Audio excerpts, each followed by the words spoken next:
Delhi breaking Jantar Mantar पर विश्व शांति के लिए सभा एवं प्रदर्शन। रूस यूक्रेन का युद्ध कब का खत्म हो गया होता यदि अमेरिका ने हथियार न दिए होते। नई दिल्ली 8 मई 2022। विसर्ग राष्ट्रीय सैनिक संस्था की दिल्ली इकाई के द्वारा आज यहां एक शांति सभा आयोजित की गई और संयुक्त राष्ट्र के महासचिव को एक ज्ञापन भी भेजा गया। राष्ट्रीय सैनिक संस्था के राष्ट्रीय अध्यक्ष वीर चक्र प्राप्त कर्ण तेजेंद्र पाल त्यागी ने कहा कि रूस यूक्रेन का युद्ध कब का खत्म हो गया होता यदि अमेरिका ने यूक्रेन को हथियार न दिए होते।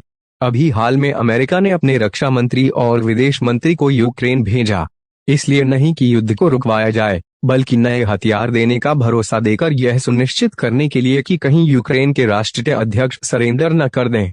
अगर युद्ध खत्म हो गया तो अमेरिका के हथियारों की बिक्री भी कम हो जाएगी।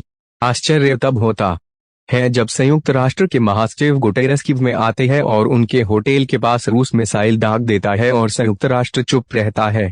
संयुक्त राष्ट्र पूरी तरह से दांतविहीन और निष्क्रिय हो चुका है। राजीव तिवारी की रिपोर्ट, दिल्ली। देखिए, एक ही मकसद है, विश्व शांति। हमें युद्ध नहीं चाहिए। हमारे जो बुद्ध के सिद्धांत है उसी पे हमको पूरे विश्व को शांति चाहिए।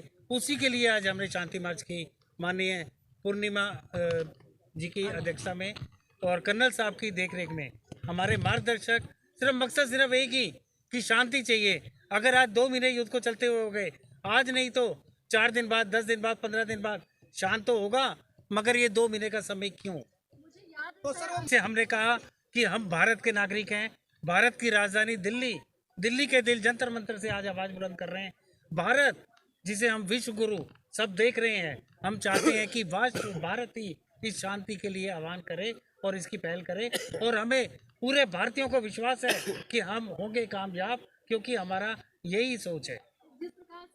देखिए, हम आज इस मंच के माध्यम से कंप्लीट डिसआर्मामेंट के बारे में यहाँ से यूनाइटेड नेशन को मैसेज दे रहे हैं, क्योंकि जहाँ हथियार, जैसा कि अभी त्यागी जी ने कहा कि हथियार युद्ध के लिए नहीं है, वो एक शांति बनाए रखने की भी व्यवस्था है, लेकिन हथियार का दुरुपयोग हमेशा गलत है, जैसा कि अभी यूक्रेन में किया जा रहा है।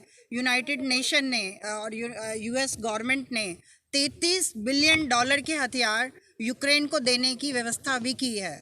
इससे क्या होगा? इससे तो अशांति फैलेगी। यूक्रेन में वो हथियार जाएंगे, वो मे बी रशिया के विरुद्ध में यूज़ किए जाएंगे, लेकिन रशिया भी तो फिर $33 बिलियन के हथियार यूज़ करेगा।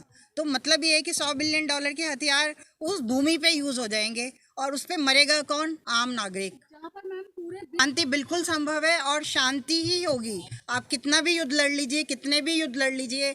आपने प्रथम विश्व युद्ध देखा, सेकंड विश्व युद्ध देखा, आज चाहे आप तीसरे विश्व युद्ध की तरफ बढ़ लीजिए, लेकिन अंततः तो फिर शांति की स्थापना करनी ही पड़ेगी। हमारा इस मंच के माध्यम से यही आह्वान है कि शांति वार्ता की जाए। किसी भी कारण से 2 बॉर्डर्स पे कॉन्फ्लिक्ट हो सकता है। जैसा कि त्यागी जी ने बताया, यूनाइटेड नेशन ने भी कल ये डिक्लेयर किया कि वो केवल एक विवाद है, ठीक है।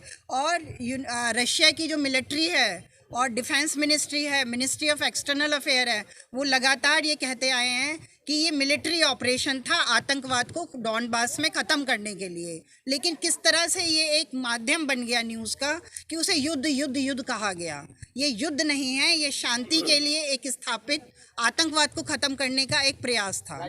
हम युवा वर्ग को यही कहना चाहते हैं कि वो शांति की स्थापना के लिए। मैं बोलना चाहता हूँ, युवा वर्ग को कम कहना चाहते हैं। एक बात सुनिए गौर से सारे लोग, ये जो दया, करुणा, क्षमा, शांति, अतिथि सत्कार, सहनशीलता, ये बहुत अच्छी बातें हैं, हमारे पुरखों ने हमें सिखाई। अगर ये व्यक्तिगत चरित्र का हिस्सा है, इन्हें परिवार और समाज में इस्तेमाल किया जा सकता है। जब राष्ट्र की सुरक्षा का सवाल हो तब संभव है डेटरेंस से। जो ब्रह्मास्त्र होते हैं वो चलाए नहीं जाते, वो दिखाए जाते हैं। जो ये न्यूक्लियर पावर्स हैं, एक ज़माना था 1945 में जब अमेरिका ने जापान के हिरोशिमा और नागासाकी में बम डाला, लेकिन उस समय किसी और के पास कोई न्यूक्लियर बम था ही नहीं। आज 13,000 एटॉमिक बम है, बहुत सारी कंट्रीज न्यूक्लियर हैं। वो इसलिए थोड़ी है कि वो चला देंगे न्यूक्लियर उनको, वो इसलिए हैं कि डेटरेंस, कि मेरे खिलाफ एक्शन ना लिया जाए वरना मेरे पास ये है। तो हथियारों का बहुत ज़्यादा होना ये नहीं कह सकते कि ये विश्व शांति के खिलाफ है। हथियारों का दुरुपयोग होना विश्व शांति के खिलाफ है। मैं तो आज ये भी एक आवाज़ देता हूँ कि 1 लाख बंदूक थी अंग्रेज़ों के पास और 35 करोड़ हिंदुस्तानी थे। अगर हिंदुस्तानियों के पास उस समय बंदूकें नहीं होती तो मजाल थी कि वो 200 साल तक हमारे ऊपर राज करते। या जो मुस्लिम आक्रांता आए थे जिन्होंने आके थोड़ी थोड़ी सी बंदूकों के बल पे हमारे जैसे नियत्ते लोगों के ऊपर राज किया। पूरे हिंदुस्तान के अंदर हमने प्राइम मिनिस्टर को लिखा है that the gun policy should be revised, gun policy should be revise. लोग बाग अक्सर ये कहते हैं आप हर एक को गन दे दोगे तो लड़ने लगेंगे आपस में। गलत। उदाहरण कर्नाटक में एक जिला है कुर्ग और उस कुर्ग जिले में 100% लोगों के पास बंदूक है। और जब पूरे हिंदुस्तान के अंदर सर्वे किया गया तो पता लगा कि सबसे कम अपराध का रेट कुर्ग में है। आप इसे इंटरनेट के ऊपर चेक कर लीजिए। इसलिए हथियारों का होना गलत नहीं है, हथियारों का दुरुपयोग गलत है। हथियार अपराधियों को रोकने के लिए इस्तेमाल किए जाने चाहिए।